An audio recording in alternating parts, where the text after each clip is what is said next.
Hi guys, welcome to my channel. मैं हूं मानव और आज मैं आपके लिए लेकर आया हूं 2020 में आया एक sci fi action movie boss level.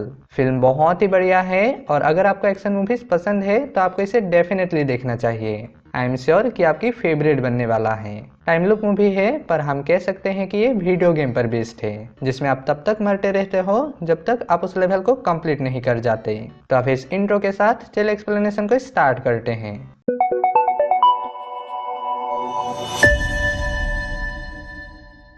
Movie की स्टार्टिंग होती है एक कट सीन से।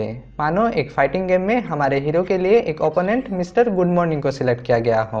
अब उसका ऐसा नाम क्यों है और बाकियों का क्या नाम है ये हम आगे जानेंगे। खैर, इस कट सीन के साथ मूवी की मेन स्टोरी स्टार्ट होती है। ये है अटेम्प्ट 139, मतलब अभी यहाँ जो भी होने वाला है वो पहले ही 138 बार हो चुका है। कहानी शुरू होती है सुबह के ठीक 7 बजे से। हमारा हीरो रॉय एक लड़की के साथ सोया हुआ था और तभी वहाँ मिस्टर गुड मॉर्निंग आ गया। वो रॉय पर हमला करने ही वाला था, but thanks to the girl उसकी शोर ने रॉय को बचा लिया। अब जब आप एक ही लेवल को बार बार खेलते हो आपको सब कुछ पता होता है कि ओपोनेंट कब क्या करने वाला है। ऐसा ही कुछ हमारे हीरो के साथ भी था। गुड मॉर्निंग ने पूरी कोशिश की रॉय को मारने की, मगर रॉय ने बिल्कुल ही आसानी से उसे धूल चटा दिया और फिर कवर लेकर खड़ा हो गया। क्यों? क्योंकि उसी वक्त चॉपर से एक और बंदा गनर आकर उसके अपार्टमेंट में गोलियों की बारिश करने लगता है। दरअसल रॉय को उनमें से किसी का नाम नहीं पता और इसीलिए उन सबको अपने हिसाब से निकनेम देकर रखा है। गनर जैसे ही रुका, रॉय ने चाकू फेंककर उसे मार डाला और फुल टेंशन के साथ गोलियों के बीच चलने लगा। वो नरेट करने लगा कि आप इमेजिन कर सकते हो कि आप हर रोज सोकर उठते हो और कुछ चूहे आपको मारने के लिए आपके पीछे लग जाता है। कुछ टाइम तक तो आपको मजा आता है, मगर बार बार हर बार लगभग 140 बार जब वही सेम चीजें होने लगा ये एकदम से बोरिंग हो गया। पर ये हमेशा ऐसा नहीं था। मैं खुश था, मेरी भी एक जिंदगी थी। ये कहते हुए वो उसकी एक्स वाइफ जेमा की तस्वीर को देख रहा था और तभी वो चॉपर वहां क्रैश हो गया। उसके क्रैश होने के कुछ ही सेकंड में वो ब्लास्ट हो जाता है और रॉय को कूदकर नीचे जा रहे ट्रक पर सेफ लैंड करना होता है। क्यों? क्योंकि इससे पहले वो पूरे 22 बार चूक गया था। और ये कैसा होता है? बहुत ही दर्दनाक। सेफ लैंड के बाद वो मिस्टर मैन्समैन, मतलब आदमियों का आदमी, उसकी गाड़ी चुराता है, जो हर बार बस यही चिल्लाता है। और फिर वहां से मिनी वैन में पैम और चॉपर उसके पीछे लग जाता है। अब रॉय वहां से क्यों भागता है? अटेम्प्ट 37 में जब उसने पहली बार सेफ लैंड किया और नहीं भागा, उसके साथ ही ये हुआ। खैर, अभी रॉय वहां से भागने लगा। अब डेफिनेटली आप कभी कभी कुछ चीजें भूल जाते हो। रॉय भी भूल गया कि उसके आगे एक बस आने वाला है और उसके साथ ये हुआ। उसके मरते ही सब कुछ फिर से होने लगता है, बस कुछ स्लाइड वेरिएशंस के साथ। मगर एक चीज है जो पक्का होता है, वो हर रोज मारा जाता है, हर बार। खैर, अभी प्रेजेंट में मतलब अटेम्प्ट 140 में रॉय बस को क्रॉस करके आगे बढ़ गया और आखिरकार उसने पैम और चॉपर का काम तमाम कर दिया। इसके बाद वो सीधे एक बार में चला गया और बारटेंडर जैक से 2 लार्ज बाइजू मांगकर पीने लगा। उस वक्त घड़ी में 11 बजा था। तभी वहां डेव आया, जो कि एक सिक्योरिटी स्पेशलिस्ट है, और वो आकर रॉय के पीने के ऊपर एक लंबा चौड़ा भाषण देने लगा, जो कि वो हर बार करता है। इसके 5 मिनट बाद वहां एक चाइनीज शॉर्ट फाइटर सिफू चैन आती है, जो कि 12 टाइम्स वर्ल्ड चैंपियन है। अगर रॉय को आने में देर हो जाए तो चैन रॉय की जगह पर बैठती है, अदरवाइज उस किनारे की टेबल पर। फिर 12:20 को डेव जाने उठता है, मगर जाते जाते वो उस बाइजू को लेकर एक थकेला जोक मारता है। वो जा ही रहा था, मगर आज रॉय ने उसे रोक लिया और एक किस्सा सुनाने लगा कि एक बार उसके चेहरे पर गोली लगा, जो जाकर उसके गले के पास रुका। वो जिंदा था और उसे महसूस हो रहा था कि वो मांस का टेस्ट ले रहा है, बिल्कुल बीफ जैसा। मगर बाद में जब वो फिर से जिंदा था, उसे एहसास हुआ कि वो उसका जीव था, जो गोली के हिट की वजह से गल गया था। अब इसे सुन उन दोनों को लगा कि उसे पूरी तरह चढ़ गया है। डेव चला गया और इधर रॉय अगले 25 मिनट तक पीना जारी रखा। फिर 12:47 को वहां और भी दूसरे किलर्स आ गया और रॉय पर धड़ाधड़ गोली चला दिया। रॉय इतनी भागा दौड़ी इसीलिए करता है ताकि वो इस बार में आकर पूरी तरह टल्ली हो सके। वो हर बार उन्हें उसे मारने देता है, क्योंकि इस बार के बाहर चाहे वो कुछ भी कर ले, वो कभी भी 12:47 से ज्यादा नहीं टिक पाया। जैसे कि अटेम्प्ट 69 में उसे ग्वानियन ने मार डाला। अब रॉय को उसका नाम कैसे पता? I am Guan Yin, and Guan Yin has done this. फिर अटेम्प्ट 88 में उसे कबम ने बम से उड़ा दिया। कभी कभी रॉय उनमें से कुछ को मारने में कामयाब हो जाता है, जैसे कि अटेम्प्ट 93 में उसने रॉय 2 को मारा जो एग्जैक्टली उसी की तरह दिखता है। फिर अटेम्प्ट 104 में उसने जर्मन ट्विंस को मारा, पर चाहे वो कुछ भी कर ले वो लोग हमेशा ही उसे ढूंढ लेता है और उसे मार देता है। रॉय को नहीं पता कि वो क्यों उसी सेम डे को बार बार जी रहा है। सिर्फ एक ही इंसान था जिसे इसके बारे में पता थी, उसकी एक्स वाइफ जेमा। मगर अटेम्प्ट 48 में जब उसने पैम को मारने के बाद सीधे एक टेलीफोन बूथ में गया और जेमा की ऑफिस में फोन किया, उसकी बॉस वेंटर ने बताया कि जेमा मर चुकी है, वो एक लैब एक्सीडेंट के चलते मारी गई। रॉय को समझने में बिल्कुल देर नहीं लगा कि वो कोई एक्सीडेंट नहीं था, पर उसे मारा किसने और आखिर क्यों। वो कभी भी इतनी देर तक जिंदा नहीं रहा कि उसका पता लगा सके। इसके बाद से ही रॉय सीधा उस बार में चला जाता है और तब तक पीता है जब तक वो लोग उसे ढूंढकर मार नहीं देते। वो ये इसीलिए होने देता है क्योंकि उसे एक प्लान की जरूरत है। उनके पास पूरा का पूरा आर्मी है, मगर रॉय के पास बस टाइम है, एक नेवर एंडिंग लूप। कल को बीते महीना बीत चुका है। यहाँ पर हम उस डेथ लूप के अगले दिन को देखते हैं और हम जानते हैं कि उस दिन रॉय जेमा से मिलने उसकी ऑफिस जोइनाओ गया था। रॉय डेल्टा फोर्स में था और वो अभी अभी रिटायर होकर वापस आया है। दरअसल जेमा ने उसे अपने ऑफिस में बुलाया था, ये कहकर कि उनके ऑफिस में नए लोगों को रिक्रूट किया जा रहा है। जेमा पिछले 5 सालों से किसी तरह के मशीन के ऊपर काम कर रही थी जिसका नाम है स्पिंडल। रॉय के पूछने पर उसने बताया कि ये मशीन स्पेस और टाइम को अनमेक कर सकता है और अर्थ को इसके लास्ट एटम तक डिस्ट्रॉय कर सकता है अगर इसे सही से इस्तेमाल ना किया जाए तो। इधर कैमरा से वेंटर और उसका बॉडीगार्ड ब्रेट उनकी सारी बातें सुन रहा था। ब्रेट फौरन उनके पास गया, जिस पर रॉय ने उसे अपना रिज्यूम दिखाया और कहा कि वो यहाँ काम के लिए आया है। ब्रेट ने बताया कि वो लोग तो अभी किसी को भी हायर नहीं कर रहा। इस पर जेमा ने कहा कि उसे होने वाले एक्सपेरिमेंट के लिए एक असिस्टेंट की जरूरत पड़ेगी और इसी के चलते उसने रॉय को बुलाया है। ब्रेट वापस चला गया। रॉय समझ गया कि जरूर कुछ बात है। इधर वेंटर ने ब्रेट से रॉय पर नजर रखने को कहा और कहा कि कुछ किलर्स को भी हायर कर लो ताकि अगर रॉय मुसीबत बनता है तो वो लोग उसे खत्म कर दे। रॉय जा ही रहा था और तभी जेमा ने उसकी कुछ हेयर सैंपल ले ली। फिर कहा कि उसने कुछ दिन पहले ही रॉय के अपार्टमेंट में एक बर्थडे प्रेजेंट भेजा है, उसे जरूर देख लेना। और फिर उसके जाते जाते कहा कि उसे वो रॉय चाहिए जिससे वो प्यार करती थी। तभी ब्रेट फिर से आ गया, जिस पर जेमा ने उसके कान में एक शब्द कहा, ओसाइरिस। फिर इसके बाद वो ब्रेट के साथ बॉस वेंटर के पास चली गई। वहाँ वेंटर ने उसे उसके जंग के दौरान की एक कहानी सुनाया और फिर कहा कि आज के बाद लैब में कोई भी विजिटर्स नहीं आना चाहिए। जेमा हाँ कहकर वापस लैब में चली गई। इधर रॉय सुबह के 3 बजे उसके अपार्टमेंट के नीचे के बार में था। उसने एक लड़की एलाई से हुकअप करी जो कि एक डेंटिस्ट थी। ये वही लड़की है जिसे हमने रॉय के साथ सोते हुए देखा था। एलाई से बाथरूम के लिए चली गई और तभी वो बारटेंडर गैब्रियल रॉय से फ्लर्ट करने लगी, मगर अंत में उसने कहा कि हम दोनों अच्छा टाइम स्पेंड करते, मगर मैं कभी भी तुमसे प्यार नहीं करती क्योंकि तुम ऑलरेडी किसी से प्यार करते हो जो तुम्हारी आंखों में साफ दिखता है। उसी वक्त वहाँ का टेलीफोन बजा। वो फोन रॉय के लिए था जो और किसी ने नहीं बल्कि जेमा ने की थी।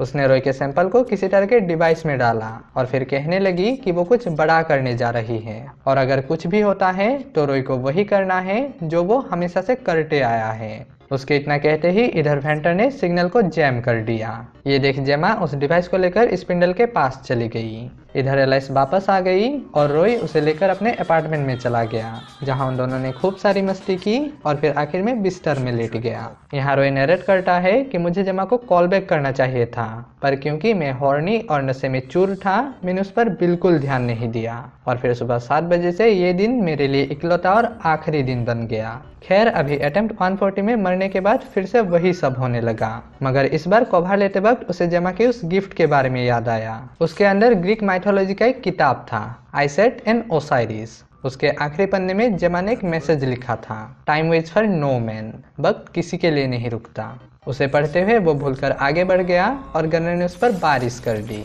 नेक्स्ट अटेम्प्ट में वो गाड़ी चलाते हुए उस किताब को पढ़ने की कोशिश कर रहा था और तभी वो फिर से बस से टकरा गया। अब अटेम्प्ट 143 में जब वो किताब को साइड में रख रहा था उसे कार का बूस्ट बटन दिख गया जिसे उसने चालू कर दिया और इसके चलते वो एक दूसरे रास्ते चला गया। मगर इससे वो बिल्कुल भी खुश नहीं हुआ क्योंकि लास्ट टाइम जब वो किसी दूसरे रास्ते गया था भद्दे से शकल वाले मिस्टर इस्माइली ने उसके सीने में खूब घुसा कर उसे पूरे शहर की एक अच्छा सफर कराया था।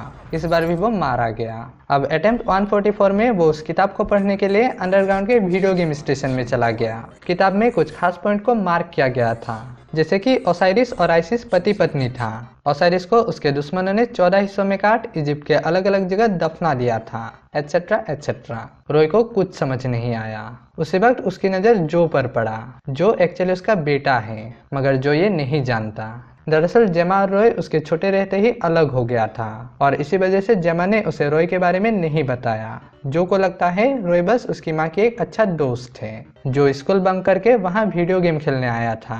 रॉय उसके पास गया और बात करते करते उसके साथ लंच करने बाहर जाने लगा। हम देखते हैं कि वो जिस भी स्क्रीन के पास गया वो स्क्रीन फ्लैक्चुएट करने लगा। दोनों अभी बाहर गया और रॉय जो को बताने ही वाला था कि उसकी माँ नहीं रही, उसकी नज़र वहाँ के डिजिटल वॉच पर पड़ा। इससे पहले वो कभी भी 12:50 तक नहीं टिक पाया था। वो समझ गया कि उसे ट्रैक किया जा रहा है। हर बार बाहर रहने की वजह से वो लोग उसे आसानी से ढूंढ लेता था, मगर इस बार जब वो अंडरग्राउंड में था वहाँ चारों ओर मेटल होने की वजह से उन्हें उसका सिग्नल नहीं मिल रहा था। अगली बार बार में जाकर वो सीधा वॉशरूम गया और ट्रैकर को ढूंढने लगा, मगर उसे वो ट्रैकर कहीं नहीं मिला। वो वहाँ से जा ही रहा था और तभी उसे डेव के बारे में याद आया कि वो सिक्योरिटी स्पेशलिस्ट है। उसने डेव से पूछा कि अगर तुम्हें किसी इंसान पर ट्रैकर लगाना होता और तुम नहीं चाहते कि उसे पता चले तो तुम कहाँ लगाते। इस पर वो डेव स्पेशल कहकर अजीब सा शक्ल बनाने लगा। पूछने पर कहा कि वो दांत में लगाता क्योंकि उसके बारे में कोई सोच भी नहीं सकता। रॉय समझ गया कि ये किसका काम है। रॉय के पूछने पर कि क्या तुम दांतों को देखकर बता सकते हो कि क्या उसमें ट्रैकर लगा है, डेव ने कहा हाँ वो बता सकता है, मगर मुंह के अंदर नहीं, दांत को बाहर निकालने के बाद। ये सुन रॉय उसे वॉशरूम ले गया और उसके सामने ही एक एक करके अपने दांतों को उखाड़ उसे दिखाने लगा। डेव की हालत टाइट हुआ पड़ा था, मगर आखिरकार रॉय को वो दांत मिल ही गया जहां उस ट्रैकर को लगा रखा था। तभी रॉय टू ने आकर उसे गोली मार दिया। अब अटेम्प्ट 145 में जब उसने एलाइस से पूछा तो उसने ब्रेट का नाम लिया।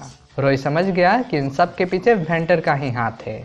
वो सीधा बार में जाकर उस ट्रैकर को निकाल लिया। उसने डिटरमाइन कर लिया कि वो अब तक 144 बार मर चुका है, मगर आज वो फाइनली इसके बारे में कुछ करने वाला है। वो उस ट्रैकर को एज ए बेट बनाकर उन सभी को एक एक करके दबोच लिया और उन्हें इकट्ठा करके कबूम के बम से उड़ा दिया। तभी ब्रेट का फोन आया और रॉय उसे आ रहा हूँ कहकर सीधे जोइनाव चला गया। यहाँ पर रॉय ने वही ओल्ड स्कूल मतलब पुराना पेट आजमाने का तय किया, दीवार को तोड़कर सीधा अंदर घुसना। उसका प्लान पूरी तरह फेल रहा। That was a good plan. और फिर ब्रेट ने आकर उसे शूट कर दिया। अगली बार उसने एक ट्रिक आजमाया और गाड़ी में बम लगाकर बाहर के सभी गार्ड को मार डाला, पर तभी पीछे से ब्रेट आ गया और इससे पहले कि वो उसे मारता, रॉय ने एक फेमस डायलॉग मारा। I can do this all day, Dick.